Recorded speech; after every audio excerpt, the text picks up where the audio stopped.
سيقول السفهاء من الناس ما ولاهم عن قبلتهم التي كانوا عليها قل لله المشرق والمغرب يهدي من يشاء إلى صراط مستقيم। 142 অচিরেই নির্বোধ লোকেরা বলবে, কিসে তাদেরকে তাদের কিবলা থেকে ফিরাল যার উপর তারা ছিল। বল, পূর্ব ও পশ্চিম আল্লাহরই, তিনি যাকে চান সোজা পথ দেখান। وكذلك جعلناكم أمة وسطا لتكونوا شهداء على الناس ويكون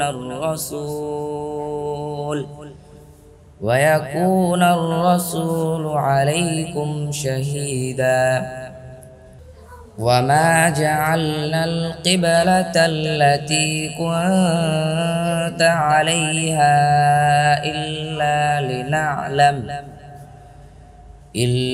لنعلم من يتبع الرسول ممن ينقلب على عقبيه وإن كانت لكبيرة إلا على الذين هدى الله وما كان الله ليضيع إيمانكم إن الله بالناس لرؤوف رحيم। 143 আর এভাবেই আমি তোমাদেরকে মধ্যপন্থী উম্মত বানিয়েছি, যাতে তোমরা মানুষের উপর সাক্ষী হও এবং রাসূল সাক্ষী হন তোমাদের উপর। আর যে কিবলার উপর তুমি ছিলে তাকে কেবল এজন্যই নির্ধারণ করেছিলাম, যাতে আমি জেনে নেই যে কে রাসূলকে অনুসরণ করে এবং কে তার পেছনে ফিরে যায়।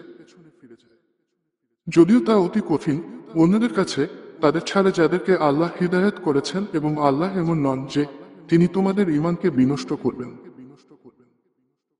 নিশ্চয়ই আল্লাহ মানুষের প্রতি অত্যন্ত স্নেহশীল, পরম দয়ালু।